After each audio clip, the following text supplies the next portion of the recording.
कहते हैं कलयुग में श्री कृष्ण का महात्म्य और बढ़ेगा। श्री कृष्ण सिर्फ कर्म करने की प्रेरणा देते हैं। उनके मुख से निकली गीता में काफ़ी सारे श्लोक जीवन दर्शन का एहसास कराते हैं। तो आइए सुने। श्री कृष्ण अर्जुन से कहते हैं, हे अर्जुन, कर्म पर ही तुम्हारा अधिकार है, कर्म के फलों में कभी नहीं। इसलिए कर्म को फल के लिए मत करो। कर्तव्य कर्म करने में ही तेरा अधिकार है, फलों में कभी नहीं। अतः तू कर्म फल का हेतु भी मत बन और तेरी अकर्मण्यता में भी आसक्ति ना हो।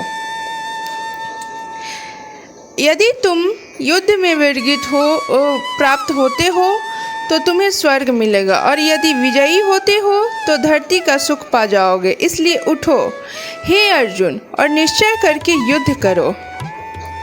विषय वस्तुओं के बारे में सोचते रहने से मनुष्य को उनसे आसक्ति हो जाती है।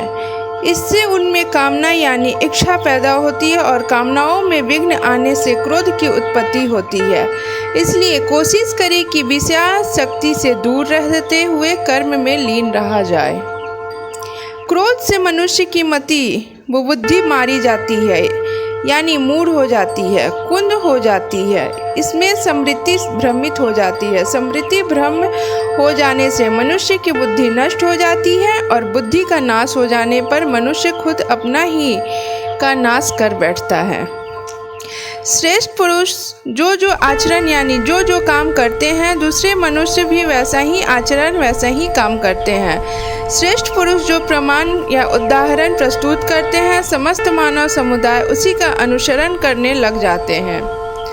आत्मा को न शास्त्र काट सकते हैं और न आग उसे जला सकती है, न पानी उसे भिगो सकता है, न हवा उसे सुखा सकती है। यहाँ श्री कृष्ण ने आत्मा के अजर अमर और शाश्वत होने की बात की है।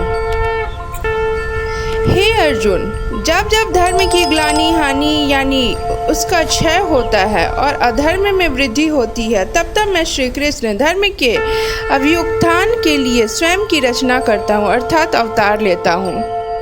सीधे साधे सरल पुरुष के कल्याण के लिए और दुष्कर्मियों के विनाश के लिए, धर्म की स्थापना के लिए श्री कृष्ण युगों युगों से प्रत्येक युग में जन्म लेता आया हूँ।